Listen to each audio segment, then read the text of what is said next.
Hey hi guys, welcome back to Varunta blogs. आज है teachers day 5 सितंबर। So happy teachers day to all my teachers. तो आज मैं आप लोगों के लिए एक स्टोरी लेके आई हूँ। आज संडे का भी दिन है तो मैंने सोचा क्यों ना आप लोगों को मैं एक स्टोरी सुनाऊँ जो कि टीचर्स डे के मौके पर बहुत ही अच्छा है। और ये एक स्टूडेंट और टीचर्स के बीच की ही कहानी है। तो चलिए शुरू करते हैं।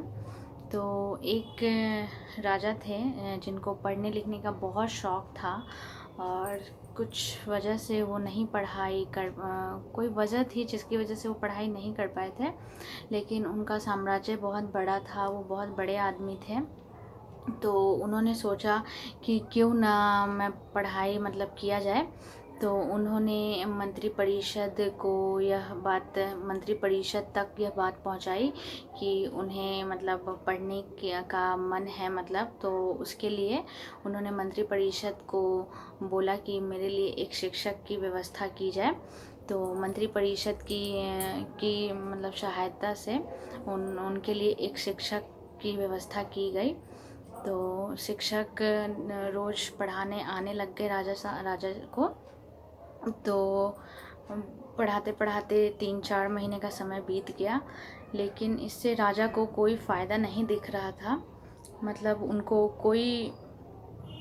उनको कोई ज्ञान प्राप्त नहीं हो रहा था। उनको ऐसा फ़ील हो रहा था कि मैं इतने दिन से शिक्षा ले रहा हूँ गुरु जी से, लेकिन मेरे को कोई ज्ञान नहीं प्राप्त हो रहा है। तो ऐसा क्यों हो रहा है? वह बहुत ही राजा परेशान हो गए इस बात को लेके कि आखिर ऐसा क्यों हो रहा है। और गुरु भी कोई ऐसे वैसे नहीं थे, बहुत ही प्रसिद्ध थे, बहुत ही बुद्धिमान थे गुरु।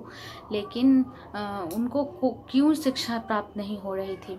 तो इस बारे में राजा ने पहले अपनी रानी से बातचीत की कि ऐसा क्यों हो रहा है। तो रानी ने उन्हें सुझाव दिया कि हे राजन, आप यह इस बात का जो जवाब है आप अपने गुरु से ही मांगिए कि ऐसा क्यों हो रहा है कि आप इतने दिन से उनसे शिक्षा ले रहे हैं लेकिन आपको कुछ ज्ञान प्राप्त नहीं हो रहा है। तो अंत में राजा पछता के उन्होंने सोचा, पहले वो सोच रहे थे कि कैसे मैं पूछ सकता हूँ, इतने बड़े गुरु हैं, वो इतना ज्ञानी हैं और आसपास में उनका नाम है, तो मैं कैसे पूछ सकता हूँ ऐसी बात। फिर भी उन्होंने अंत में उन्होंने सब कुछ को साइड में रख के और राजा ने गुरु से पूछा कि गुरु जी, मैं इतने दिन से आपसे शिक्षा ग्रहण कर रहा हूँ लेकिन मुझे कुछ ज्ञान प्राप्त नहीं हो रहा है। आप प्लीज़ मेरी सहायता कीजिए, ऐसा क्यों हो रहा है।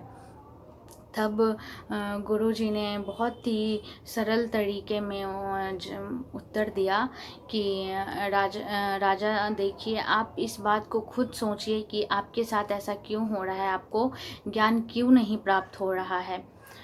फिर भी राजा ने बोला कि नहीं गुरुजी, मुझे कुछ समझ में नहीं आ रहा है, आप प्लीज़ मुझे बताइए कि ऐसा क्यों हो रहा है मेरे साथ, कि मुझे ज्ञान क्यों नहीं प्राप्त हो रहा है। मैं आपसे इतने दिन से शिक्षा ग्रहण करने की कोशिश कर रहा हूँ लेकिन मुझे कुछ प्राप्त नहीं हो रहा है। तब जाके अंत में गुरुजी ने अस्ता पस्ता के उन्हें जवाब दिया कि देखिए राजा, आप बहुत हर चीज़ में हम मुझसे बड़े हैं, पद में, धन दौलत में, हर चीज़ में आप बहुत ऊंचे पद पर हैं, उसकी बराबरी मैं नहीं कर सकता हूँ। लेकिन जो एक गुरु और शिक्षक का जो रिश्ता है उसमें मैं आपसे ऊंचे पद पर हूँ। जो गुरु का पद होता है वो शिक्षक से लाख गुना ज़्यादा ऊंचा होता है। लेकिन जब मैं आपको शिक्षा देने आता हूँ, पढ़ाने आता हूँ, तब आप अपने सिंहासन पर बैठते हैं, आप मुझसे ऊंचे पद पर बैठते हैं और मुझे नीचे बिठाते हैं। तो इस वजह से आपको कोई ज्ञान प्राप्त नहीं हो रहा है, आपको कोई शिक्षा ग्रहण नहीं हो रहा है। तो क्योंकि आप अपने से नीचे स्थान पे मुझे बिठाते हैं। तो राजा को यह बात बुरी लगी और उन्हें यह बात अच्छे से समझ में भी आ गई कि गुरु जी सबसे ऊंचे दर्जे पे माने जाते हैं और हमें गुरु को सबसे ऊंचा दर्जा देना चाहिए और उन्हें बिठाना चाहिए। अपने से ऊंचे स्थान पर।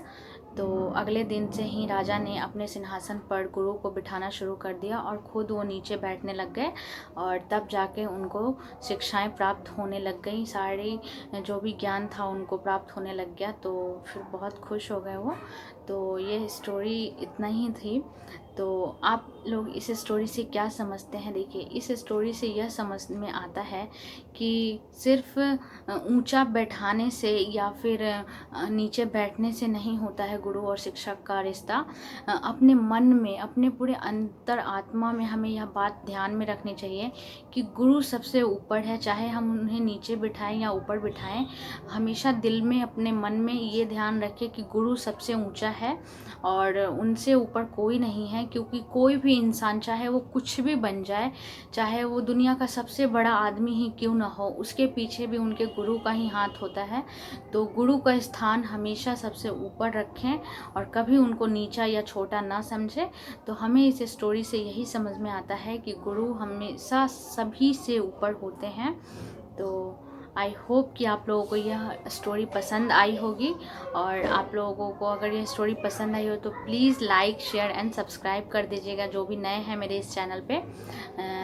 तो मैं आप लोगों के लिए हमेशा ऐसी ऐसी स्टोरी लेके आया करूँगी। एंड ब्लॉग्स भी मेरा साथ में चल रहा है, ब्लॉगिंग भी एंड कुकिंग का भी मैं कर रही हूँ, स्टोरी भी। तो प्लीज़ सपोर्ट कीजिए, मुझे भी सब्सक्राइब कीजिए, चैनल को लाइक कीजिए, शेयर कीजिए। Thank you so much, bye bye, और अपना ध्यान रखिए।